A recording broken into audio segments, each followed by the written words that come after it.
I'm so excited today to have Dan Peterson on the podcast. Dan has over 25 years of experience in small business management and ownership.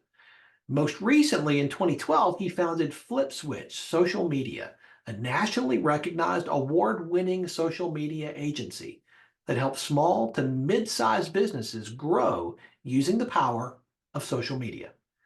Dan is also a singer-songwriter, acoustic guitarist who performs throughout Chicagoland on a regular basis. In 2008, he married his amazing wife, Amy, and he's the proud father of three daughters, Kylie, Taylor, and Brooklyn. Dan speaks and shares on topics ranging from gratitude and perspective to business and entrepreneurship. His goal in life is to spread positivity and education to others whenever he gets the chance. Dan, I'm so glad you're here. Thanks for being on the show. Thanks for having me, William. I'm really excited to be here. Welcome to Catalytic Leadership, the podcast designed to help leaders intentionally grow and thrive. Here is your host, author, and leadership and executive coach, Dr. William Attaway. Dan, you have such a fascinating story, and I would love for you to share some of that with our listeners, particularly around your journey and your development as a leader. How did you get started? Well, I have to give a lot of credit to some of the previous business people that I worked with back when, I'm almost 45 now. So back when I was in my late teens and early 20s, I had the privilege of working in various businesses with various leaders and soaking in a lot of that from them, as well as working with people at a sales position that I had prior to when I started FlipSwitch. So Hmm. going back to like 2006 through 2008 or 2009, I guess it would be in that area. I worked with a sales company, and some of the people that I worked underneath were just exceptional in the leadership realm Hmm. and in teaching and training and all of that. And I absorbed a lot of that. So I think it's just a combination of the people that I've been around my entire life, as well as just things that I picked up along the way from being put into the position of leadership. So when you've had enough people underneath you over time that you have no choice but to lead, then you kind of either sink or swim. So I feel like I swam pretty well, but I'm still developing. Everybody is, right? That's it. There's never a finish line, That's right. you say that you just kind of got thrown in and you learned to do it. I got to tell you, I see a lot of people who get thrown in who don't learn to do it. Well, and I think that you're right about that. And I think there's a lot of people that how do I put it nicely? I think that there's a lot of people in leadership positions that are not good at it, Yes. and the people that are underneath them absorb, the bad end of the deal. And then you have people like myself that got lucky, and I was with, some good people, and I took that upon myself to learn that method. So I think it's kind of wherever you're at when you're developing depends on how you end up. So I'm just fortunate to have those people over me over that period of time in my life. I would love to get your perspective on success. You're a business owner, an agency owner, and you have been in a lot of different contexts. What do you believe makes a business owner successful? You know, there's two sides to it to me. There's the business side, I mean, whatever you want to call success on that side, and then there's like your personal side of success and however you want to define that. So I think looking at it, how do you define a business as being successful? I think that's fairly obvious to most people. I mean, if you're growing, you're making money and you're supporting your people and you've got good staff and good customers and whatever that looks like for your business, I think that kind of works itself out. I think from a personal success standpoint, I think that the world has it quite wrong and quite upside down in a lot of cases. And there's a lot of people that need to redefine what success means to them. And Mm, I think this is really prevalent in the Western world. yeah. I think we, especially Americans, have a lot of uh, I'm trying to tread thinly here so I don't offend everybody because it's literally everybody's myself included. I think that we're all very much trying to live up to other people's expectations and what society puts on us as, being success or whatever being successful means. I mean, whether it's money or houses or cars or, status.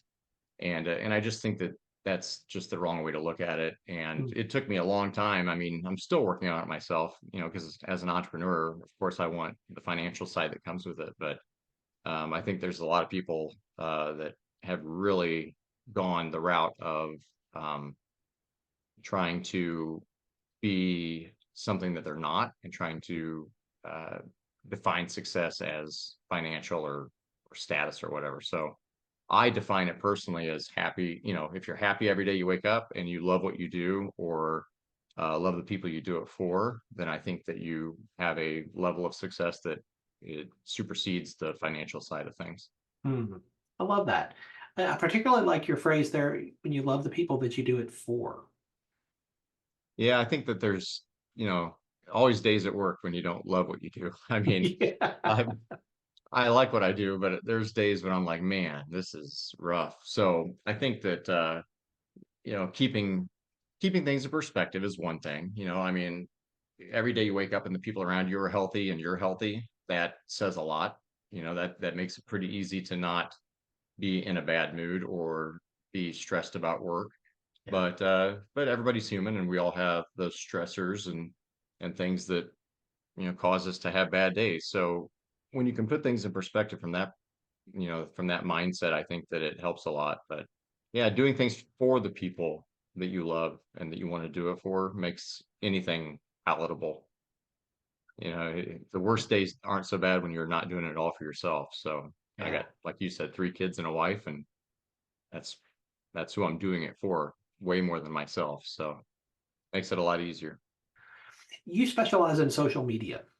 This is your agency sweet spot. You help small businesses and mid-sized businesses to find success in that arena. That's a very complicated arena where things seem to change. It feels like on a daily basis. It may not be quite that often, but it certainly does feel like that from the outside. Pretty close.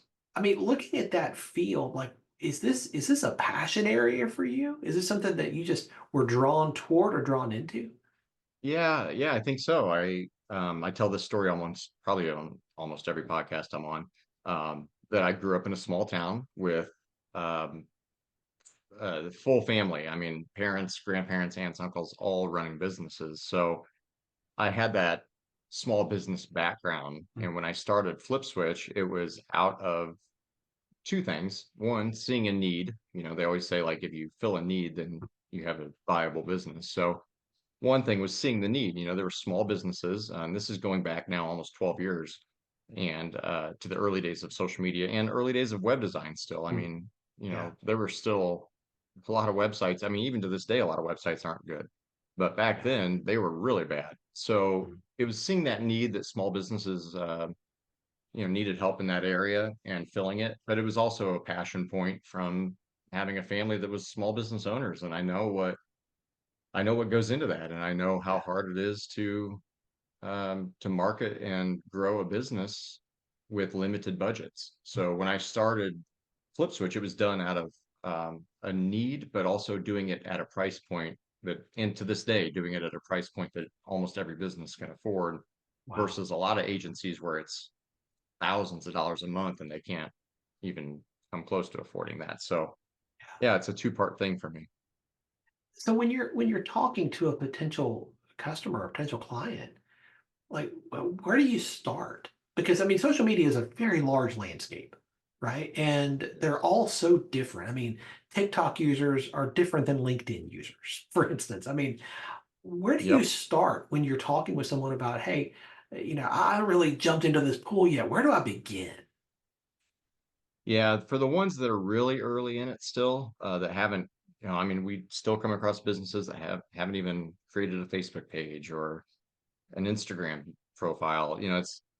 It blows my mind a little bit that we're at that point, but that's still the way it is. And so for those that either don't have it or they're just starting or they've had it for years and they're not tapping into it like they should, um, for those businesses, I simplify everything. I really dumb it down. I say, look, we're not going to all of a sudden blow up and put you on every platform under the sun.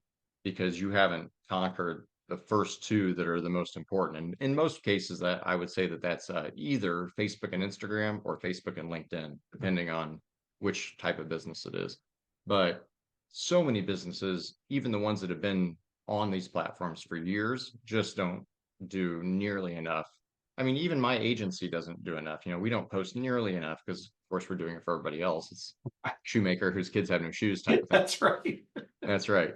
But the businesses that we do help, we take it from a 1 to a 10 pretty quickly, where they're not doing something and we start doing it for them. And if they are doing a lot, we start doing more of it, and we grow it exponentially. And but to answer your question, I think it's just coming at it from not overcomplicating it and Mm. being more of just a simplified, hey, here's what we're going to do first, rolling out the steps for that, and then second, and then third. And then, maybe a year or two down the line, if they're really rolling, then we'll start adding second, third, fourth, fifth things like TikTok or Snapchat or something that to hit a different type of audience. But most of them aren't doing what they should be on the basic platforms, the core platforms, as we call it, Yeah. which is Facebook, Instagram, LinkedIn, and TikTok. I mean, I will say TikTok is a core platform now for most businesses. I mean, the largest growth segment on there is like 35 to 55-year-olds. So, Really? oh yeah, it's huge. Wow. In fact, it's so important for most businesses to be on that I have to remind myself to go back to it and not treat it like it's the redheaded stepchild of the bunch, and treat it like it is one of the core platforms, because it really is.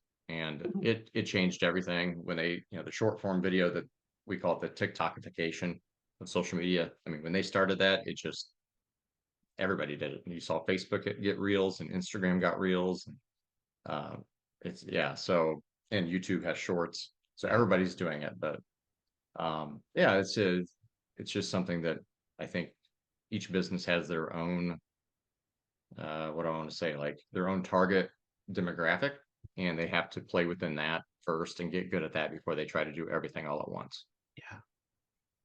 Yeah. One of the things in coaching entrepreneurs and founders and agency owners, I find that there's a little bit of a fear. Like you say, they do this for everybody else, but when it comes to their own company, their own business, there's a little bit of reticence. And part of that is because they feel like it's going to completely tip over any sort of balance they have between their work and their personal life. And all of a sudden, everything's going to be out of kilter. Do you see that? I don't know if I would think of it in that term, in that way. I think that it's more of just not having, at least in our case, I'll just speak for Flip Switch.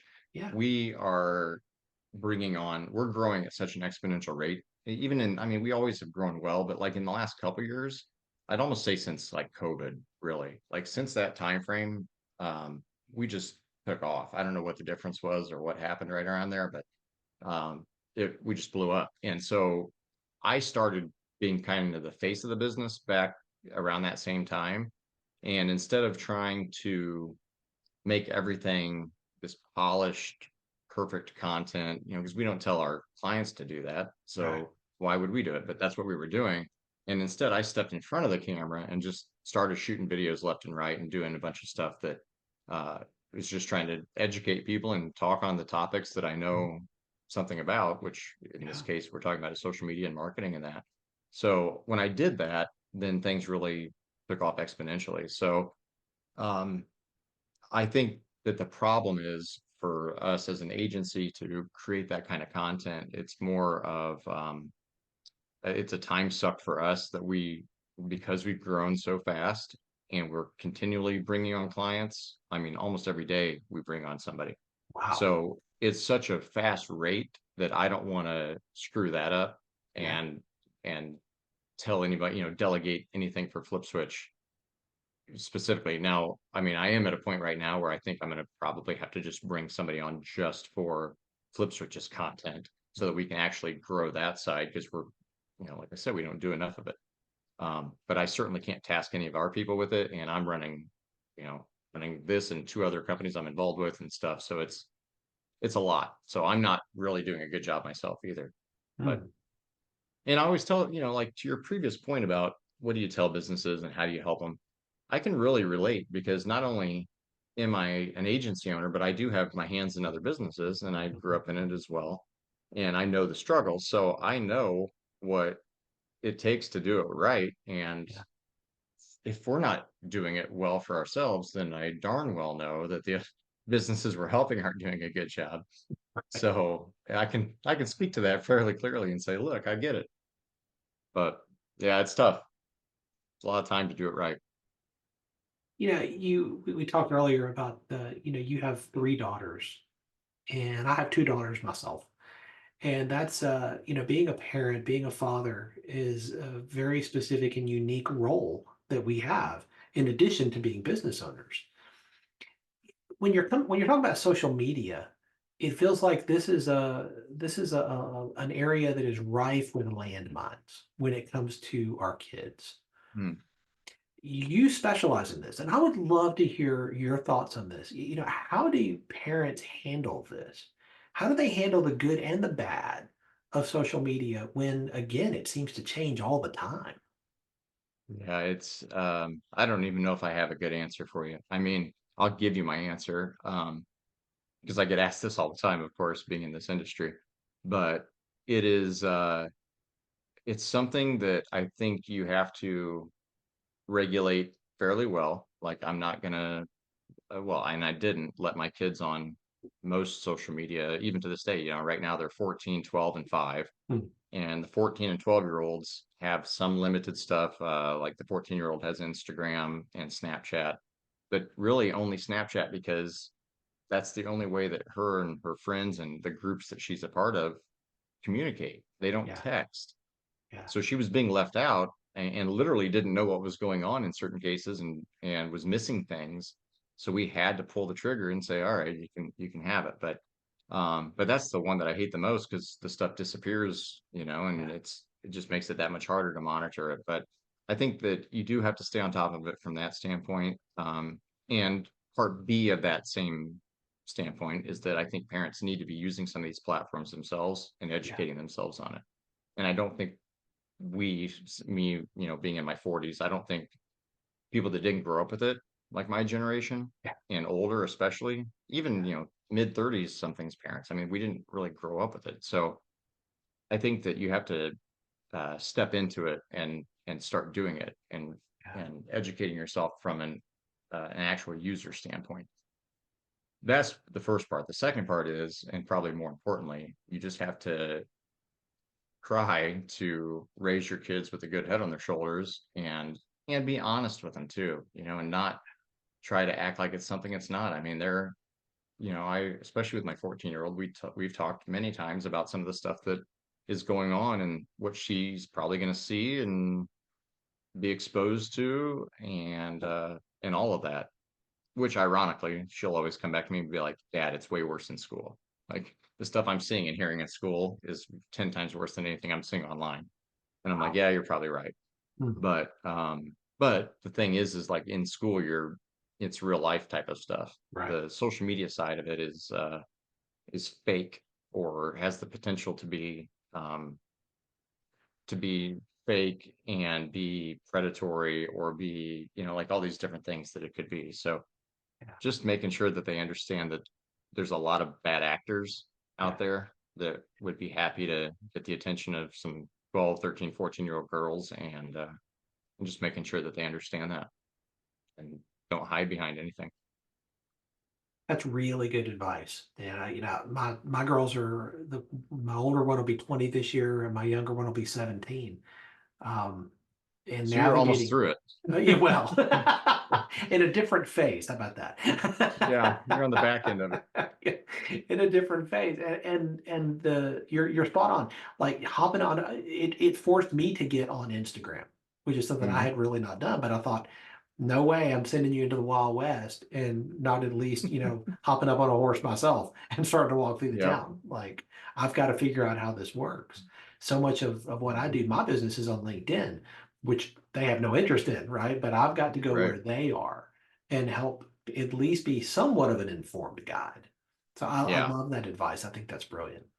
Well, I think a lot of people are, a lot of parents, I mean, are very naive Yeah. and don't really know the kind of stuff that somebody like myself knows who lives in this world. I mean, I'm on social media so much. When I tell people like my brother-in-law, who's very, I'm trying to push him to get on it more because his business, what he does, would be, is perfect for social media and he needs to be using it, and he is starting to use it a lot more. So Chad, if you're listening, keep it up.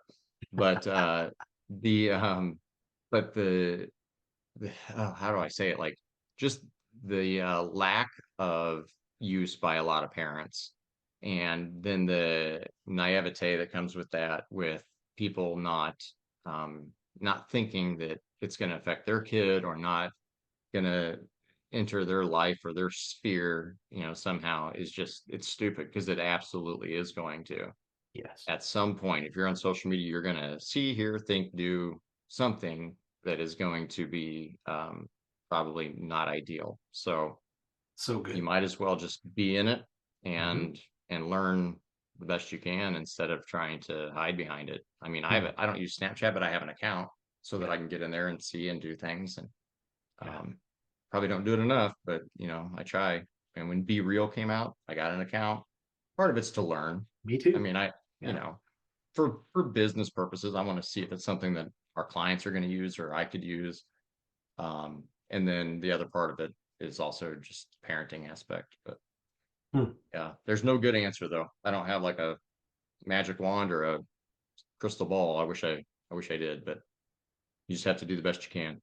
Well, I love the transparency there and the honesty, because I think sometimes, just like in anything else online, somebody comes along and says, I've got the magic bullet. This is what you need. You do this and everything will be fine all the time. Okay, Right. that's cute. It's just not real.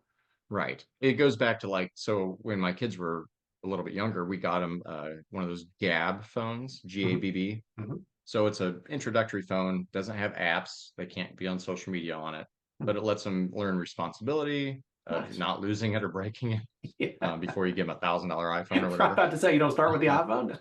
Right. Yeah, we did not. A lot of parents do. A Yeah. lot of parents, like I would say the vast majority.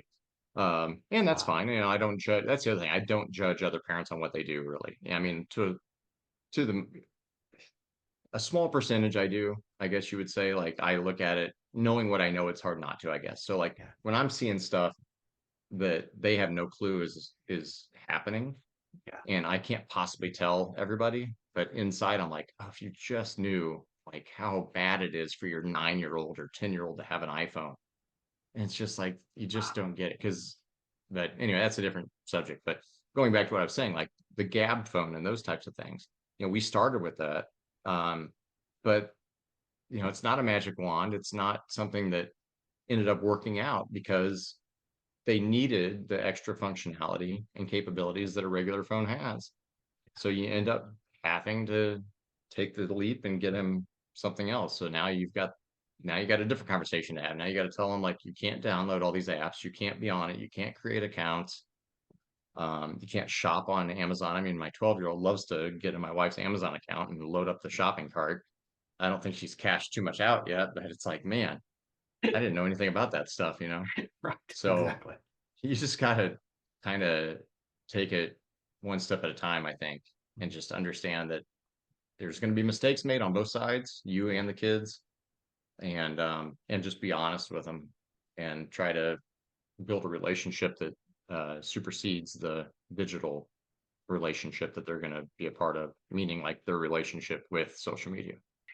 Maybe. Today, Flip Switch needs you to lead at a different level than it did 2, 3, 4, 5 years ago. Mhm. And 2, 3, 4, 5 years from now, Flip Switch is going to need you to lead at a completely different level.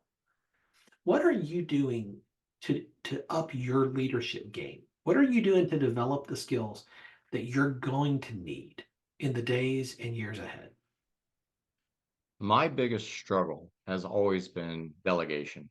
Hmm. And I'm not, I don't know. I probably am. I shouldn't say I'm not. I probably am a bit of a control freak when it comes to that kind of stuff.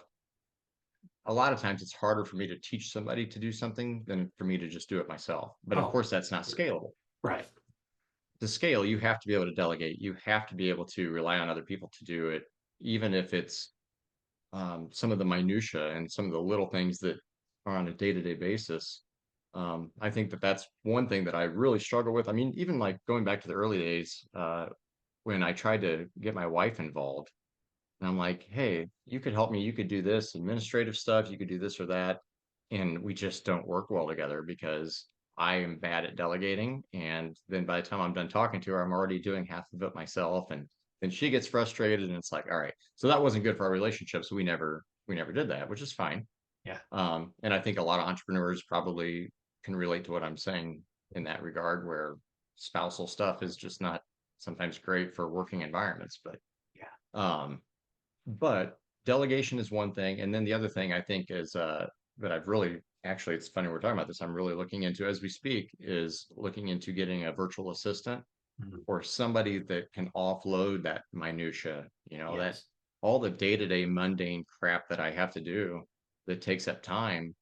I think that that is something that will probably come to fruition this year, and something that I think will help me out a lot, just to be able to have more time to run the company and not be doing some of this fiddly stuff that I'm doing. Um, so I don't know if that really answers the question from a leadership perspective, but I guess one third thing that I could add to that that might help is trying to generate a better layered, a better tiered environment within Flip Switch, where, and I started this last year with my video guy. So he's got his own control over his entire video portion of what he does.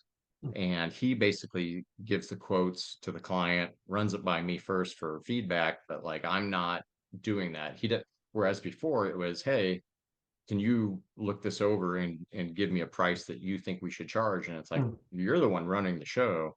Yeah. You're doing that. It's your, you've got the drone guy that you got to talk to. You've got the other guy, like you come up with the pricing, just double check it with me if you want. And sometimes I'd rather you just do it. Like I trust you enough to just run it, Yeah. like just go. And that's something that, you know, I guess the second part of number three would be the trust factor within that Yeah. organizational type of setup, where, letting people take it, run with it.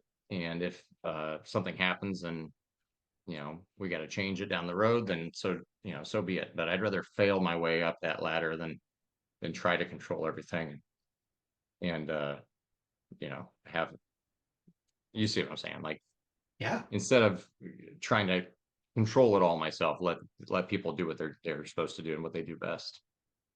I think what you just said reveals a level of self-awareness that a whole lot of founders struggle with.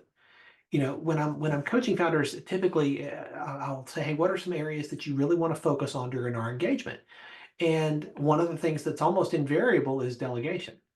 Mm, But then they will tell me the same type of things that you just shared, but it takes me longer to teach them than to just do it mhm. myself. And it's frustrating and it just increases my stress level. And it's just better if I just take care of it myself. But you're exactly right. That Interesting. doesn't scale. And Good. if Yeah. all you want to do is stay the same size you are now or smaller going forward, hey, go for it. Go for it. But Yeah. if you want to grow, growth requires change. Growth and comfort never coexist. Mm, And so I love the self-awareness you have there that say, hey, this is something that I want to develop. I want to grow in this. And that's not just going to happen. You have to be intentional about it. You're not going to wake up one day, neither am I, saying, oh, I developed this skill. I didn't mean for that to happen, but here it is. Never works like that. So no, it I doesn't. applaud that. I applaud that. And I'll say, way to go. And I hope people listening will hear that and say, wow, what's that thing I need to be focused on? What's that thing I need to be intentional about? Well, I appreciate that. And it goes back to the very first thing you brought up on this conversation, which is, where did I learn some of the leadership stuff that I have, that I've acquired over the years? And the people that I talked about in the first part of this call had those same traits of knowing what they were good at and what they were not good at, Yeah. and being able to trustfully delegate things to people, and then forgive people when mistakes were made, and take that ownership upon themselves. I think that's a big thing uh, that helps me out a lot, is being not so much of a perfectionist that Yeah. mistakes can't be made, or things, I mean, I talk about this a lot. At the end of the day, at the end of a lifetime, rather, at the end of a lifetime, nobody lays on their deathbed wishing they had worked more or wishing that they had more meetings or any of that, which really just shows you how little any of this stuff matters because it's just work. And I don't care what your job is. I don't care how stressful it is. One of my neighbors manages some of the technology for a hedge fund, and I mean it's super stressful, and it's billions in dollars that he's managing, and I mean, he handles it well, but he talks, how stressful this is, and it's like at the end of a lifetime, even though that's billions of dollars, it's, I mean, what is it? You can't take it with you, so what does it matter anyway? And I know that we have responsibilities, like obviously the guys in charge of people's money, like I get it. And I take the responsibility of being in charge of our company that's trying to help our clients grow. So our small business clients and any size client that we have, they have expectations and that's their livelihood. So um, it would be selfish of me to not give 110% to them because they're trusting my company to do the best we can to help them provide for their family. So I get that there's an importance to everything, but I think that in the grand scheme of things, we make it a little more important than it should be. I'll put it that way. I think that's so true. I'll often say, one day somebody else is going to sit in the chair you sit in, no matter what you do. Yep, that's And right. I've spent time with people at the end of their lives for the last 25 plus years. And I have never once heard anybody say, I wish I had spent more time at the office. Hmm. But I do hear a lot of regrets around relationships. Yeah, And I think yeah, you're keying right into the center of that. yep. And I think that that's when you can kind of keep that in the center, in the forefront of everything, Yeah. it goes back to the perspective side of things. My kids get tired of hearing that word. I'm like, what's our word? They're like, perspective. Yeah. But and it goes hand in hand with gratitude. Yeah. And I'm trying to teach them, like, just put things in perspective. It doesn't Yeah. matter. Everybody, we have another saying that I use around here that everybody has their own pimples or everybody's got their own zits.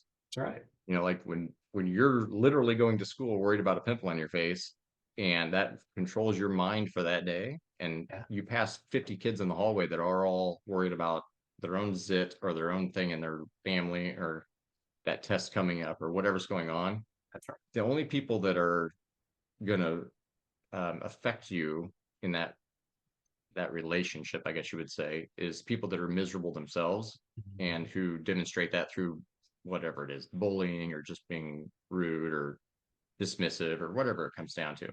But that's where I talk a lot about empathy to go, it's those three things: it's perspective, gratitude, and empathy. That's like the three things that I really touch on in my family or try to.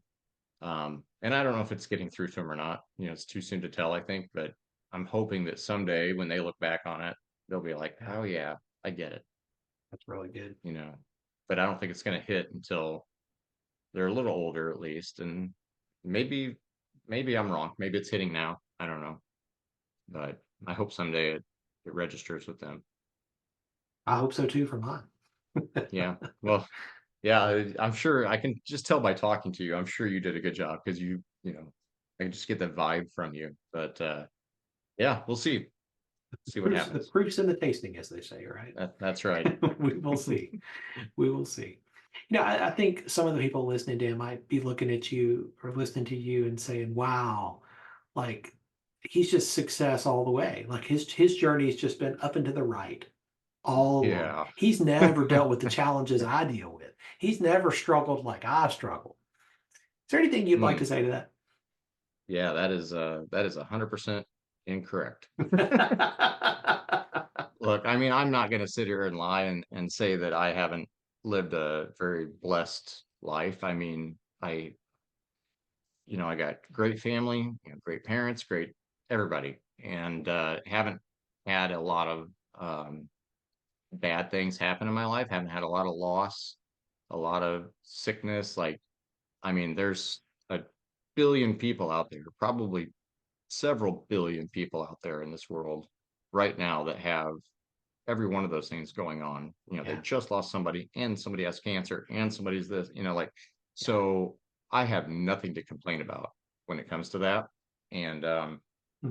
so I don't really have an excuse to, or anything I can say to your point, to say it's not all up and to the right. But for the sake of this conversation, and for the sake of the listener, no, I mean, there's always struggles. The financial side going up and down and up and down. And I always joked, pull my headphones out. I always joked with my wife and said, it seems like every time Flip Switch starts bringing on a bunch of clients, we lose a bunch of clients. Hmm. And we don't lose a lot of clients. Like from an agency standpoint, we have less than a 10% attrition rate Wow. annually, which is Wow. insane. That's It's like, amazing. it never happens. I mean, it's like more like most people are like 100 or 200%. Like you turn everybody over once or twice a year as an agency, Yeah. or at least every couple of years. We don't turn over more than 10% in any given year. Our first client from 12 years ago is still a client. My goodness. So yeah. So like the joke in that conversation that I have is that when I bring on, let's say 5 new clients, I almost guarantee that that's right when I'm going to lose like 3, 4, or 5 clients. And Man. it's the weirdest thing. And so that really haunted me and bugged me for many years. I've gotten to a point, and the company's doing well enough now that it doesn't bother me anymore. But it used to really get to me because I'm like, all right, I just brought on a bunch. Who are we going to lose? Hmm. And that mindset was, Yeah. I don't want to say crippling because that's pretty dramatic sounding, but it was very disturbing to Hmm. have to always feel like no matter what I did, I was never going to get over that hump, or Hmm. never going to bring on more than I was going to lose. Yeah. And so that's the biggest thing that really bothered me. And I think that's something that maybe your listeners could take away is that um, what I learned from that is to look at things from a bigger picture standpoint. Hmm. And this isn't, hippy dippy life perspective gratitude stuff. I'm saying literally from a business standpoint, looking at things from a 6-month period or an Yeah. annual period and saying, okay, so we went up, down. But if you're going up, down, and then up higher, then down a little, and Right. like if you're watching this video, you'll see my hand making these movements. You can't hear me doing it, but you're going up the Yeah. whole time, even while you're going up and down a little bit, you're still trending Your up. trend And I line. think that that's Yeah. right, right. And I think that's something that um, helped me, get through those Hmm. times of looking at things from, I was trying to look at it on a daily, weekly, monthly basis, and it's just too short of a time frame. So Good. picking out a 3, 6 month, whatever segment allowed Hmm. me to see the bigger picture, which took away that fear that we weren't growing because it always felt like Hmm. we were taking 2 steps forward, 2 steps back all the time. In reality, Hmm. we were taking 2 or 3 steps forward, 1 step back, Yeah. repeat, repeat, repeat. And here we are now, all these years later, and we're, like I said, we're blowing up. I mean, I can't explain it. I don't know what the difference is in the last couple of years, but I don't know. I like it It's a from a wonderful business thing. standpoint. That's It is a right. good thing. It's a good problem to have, as they say. And honestly, like that's the thing is staffing and making sure Yeah. that we're equipped to bring Yeah. on. And I never understood why agencies wouldn't, why some of them turned away clients. Hmm. I'm always like, man, like Yeah. make it work, But Yeah. now I get it. Hmm. One, because they might not be the best fit Yeah. for the company, for us. And two, if I can't have enough time investment for them, then I don't want to take their money. Yeah. If I know that it's not going to work out, I'd rather just not start in the first place. Absolutely. So, That's wisdom. well, yeah, I suppose, or making enough mistakes to learn, which I guess is also wisdom. Also wisdom. That's But right. yeah, also wisdom. But looking back to leadership, this, which is kind of the ultimate point of this discussion.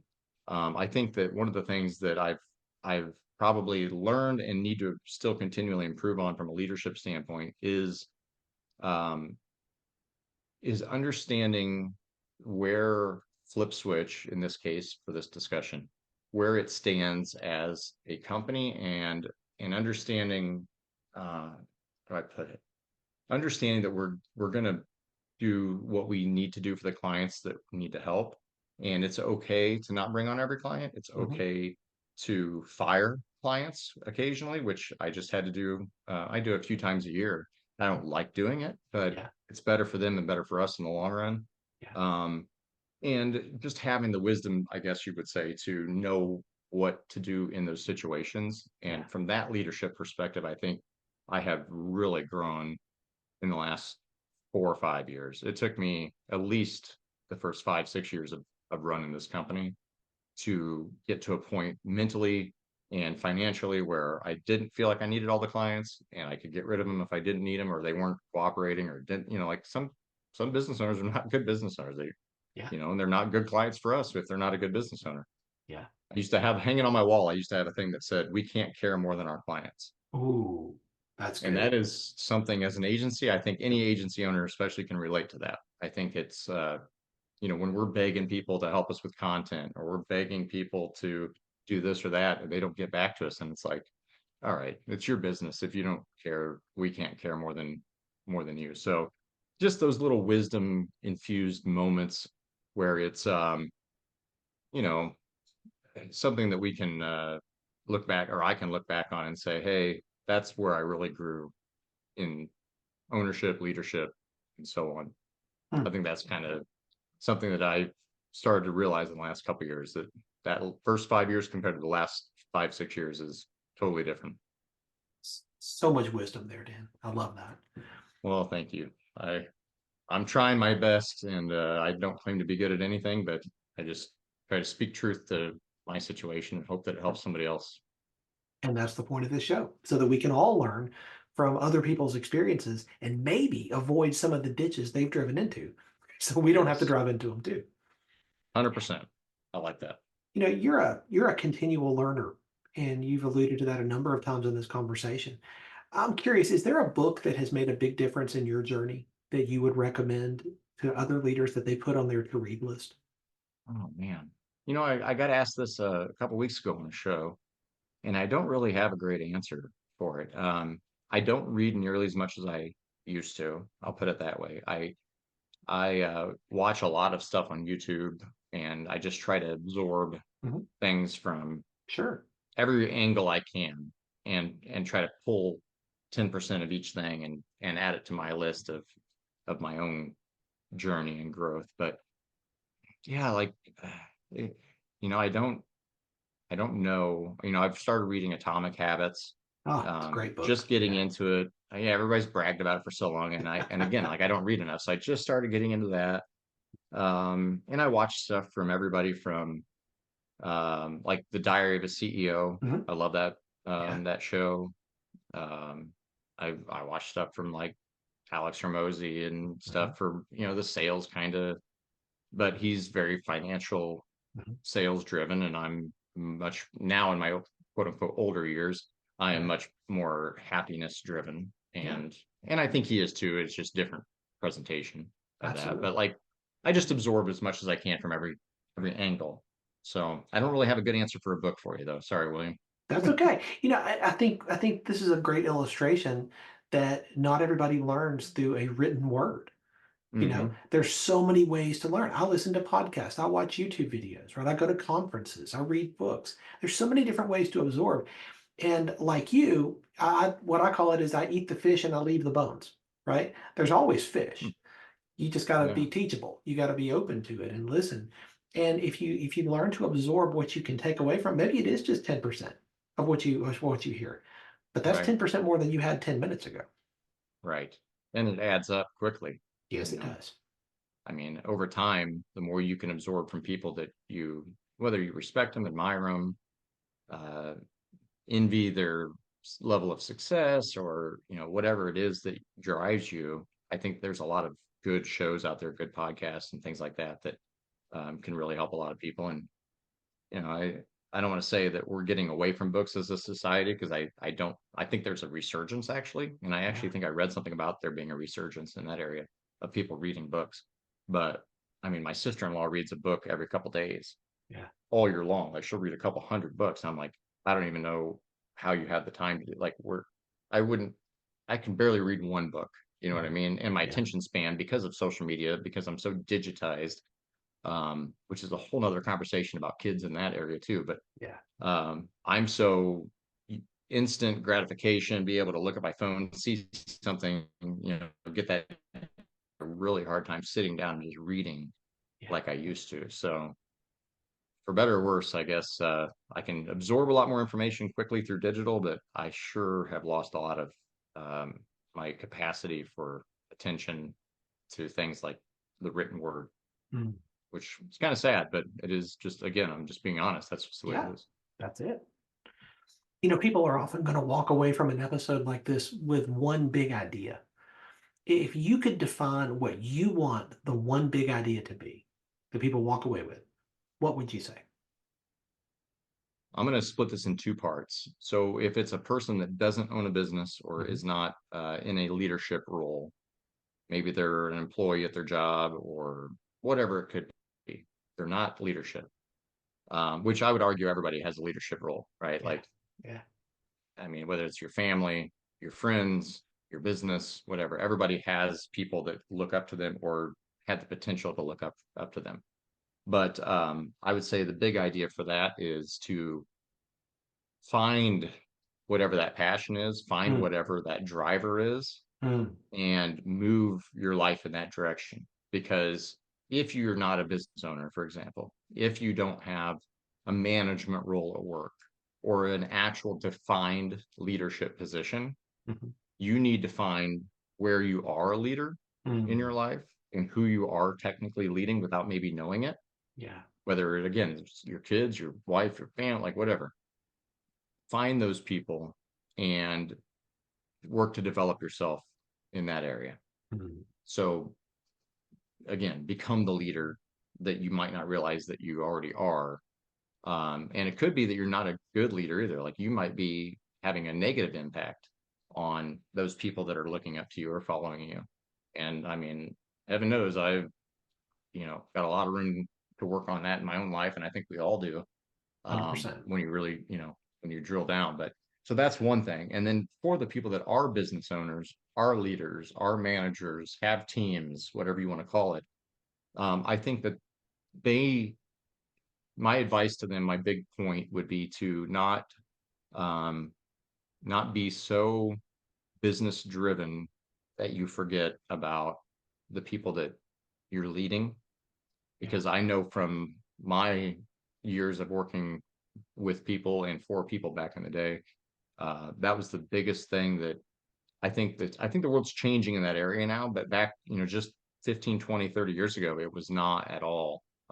It was very much the crack the whip business style mentality where, hey, I'm the manager, I'm the owner, you're going to listen to me. You can't call in sick. You can't have a day off unless, like that kind of just ridiculous mentality looking back at it. And I think that now people need to really, leaders need to really be more empathetic to Mm. employees and give them a, a better reason to work for you than because they're scared of losing their job.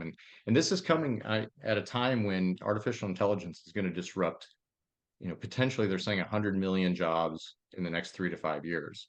Yeah. Um, and that, there's going to be leaders that are not going to have people to lead because it's going to be AI that takes that, and or the other way around, they're going to be handling the AI side of it and not have physical humans under them or nearly as many. You maybe had a team of 10 or 20 people. Now you got one or two because AI is going to disrupt and replace so many people. So I think that there's now more than ever a reason for leaders and managers and owners to start evaluating themselves and start Mm. evaluating their company and where they're at, because the changes and the shifts that are coming in the next few years, thanks to all Yeah. this technology, is going to be like nothing we've ever seen or Mm. experienced. It's going to make the internet look like nothing, like as a change, as a module of change. The internet was Mm. huge, of course, Yeah. right? Yeah. Social media was huge when it Yeah. really came up. AI is going to make all that look like nothing Yeah. in the grand scheme of things. And I learn a lot about this. I know a lot about this, and I don't try to scare people with it, but I'm telling the listeners right now that one, you better make sure you're in a position to not be one of the replaced ones, because that's coming. I hate to tell everybody, but it's going to change a lot of stuff. But then from a leadership standpoint to the, point of this podcast, I think that there's just a lot of room for people to implement their own personal growth and change into their company. And yeah, I don't know. That's the only way I can put it, I guess. So, but things are changing quickly, and hopefully people change with it. That's all I can really say about that. As Thomas Edgley once said, change or die. Yeah, and we're there as a, maybe not the die part, but definitely the business end The of business. things. Yeah. Like people are going to see, and I have these conversations every day, and I feel like I'm the naysayer, like bringer of doom sometimes to people, and they're like, well, you're never going to replace this or that, and I'm like, yeah, you 100% will, or you're going to replace 80% of it. Like, and people just don't realize what's coming down the pipeline. But anyway, totally get that. Dan, this has been a fascinating conversation, and I could talk to you for another hour. It's been so good. Likewise, William. I so appreciate your time. I know people are going to want to stay connected with you and continue to learn from you. What is the best way for them to do that? My personal pages are pretty much Dan Peterson official. I had to add the official because all the other Dan Petersons were taken. So you can find me pretty much everywhere under that. And then, of course, my company is Flip Switch, like you flip a light switch. Flip Switch Social Media or Flip Switch Consulting Group. Both of those names are circulating out there. So all the social channels, and our website is flipswitchsocialmedia.com. So I'd be happy to connect with somebody if they have any questions. Awesome. Dan, thanks for your generosity today and the humility and the kindness that you've shown in sharing so much of your story. Well, thanks for having me, William. This has been a really, really fun conversation. I can't wait to listen back to this myself when it comes out. So thanks for having me on. Thanks for joining me for this episode today. As we wrap up, I'd love for you to do two things. First, subscribe to this podcast so you don't miss an episode. And if you find value here, I'd love it if you would rate it and review it. That really does make a difference in helping other people to discover this podcast. Second, if you don't have a copy of my newest book, Catalytic Leadership, I'd love to put a copy in your hands. If you go to catalyticleadershipbook.com, you can get a copy for free. Just pay the shipping so I can get it to you, and we'll get one right out. My goal is to put this into the hands of as many leaders as possible. This book captures principles that I've learned in 20 plus years of coaching leaders in the entrepreneurial space, in business, government, nonprofits, education, and the local church. You can also connect with me on LinkedIn to keep up with what I'm currently learning and thinking about. And if you're ready to take a next step with a coach to help you intentionally grow and thrive as a leader, I'd be honored to help you. Just go to catalyticleadership.net to book a call with me. Stay tuned for our next episode next week. Until then, as always, leaders, choose to be catalytic. Thanks for listening to Catalytic Leadership with Dr. William Attaway. Be sure to subscribe wherever you listen to podcasts so you don't miss the next episode. Want more? Go to catalyticleadership.net.